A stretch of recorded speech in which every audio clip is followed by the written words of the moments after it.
Tere, minu nimi on Reigo Ahven, olen Eesti Jazziliidu juhatuse liige, olen trummar ja Philly Joe's Jazziklubi uksehoidja.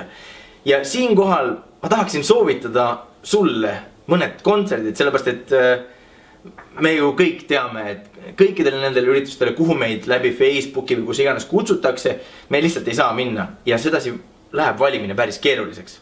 Luba, ma aitan sul valida. Novembris on väga äge kontsert 18. No99 Jazziklubis ja seal esineb Villu Veski Jazzgrupp. Samuti 24. saab maailma kõige kõrgemas Jazziklubis kuulata Maria Väli kvartetti. Õige, see on Teletorni Jazz. Ja loomulikult 26. novembril me ootame teid siia Philly Joe's aadressile Tatari 4, kus mängib Aleksi Toomarila trio. Ja Aleksi Toomarila on siis üks Soome eredamaid jazzpianiste. Nüüd kui detsembris kõikide kinkide ostmise vahepealt jääb veel aega ja energiat üle, siis palun väga, Rakvere on tohutu ilus koht, eriti talvel.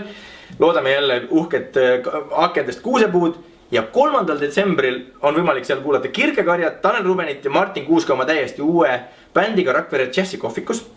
Ja kui nüüd Rakveresse ei jaksa minna, siis 3. on ka siin meie Jazziklubis Peep Kallas trio.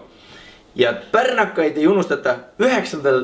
detsembril on Pärnus Endla Jazziklubis Sofia Rubina ja Aimla Kullerkupp bänd.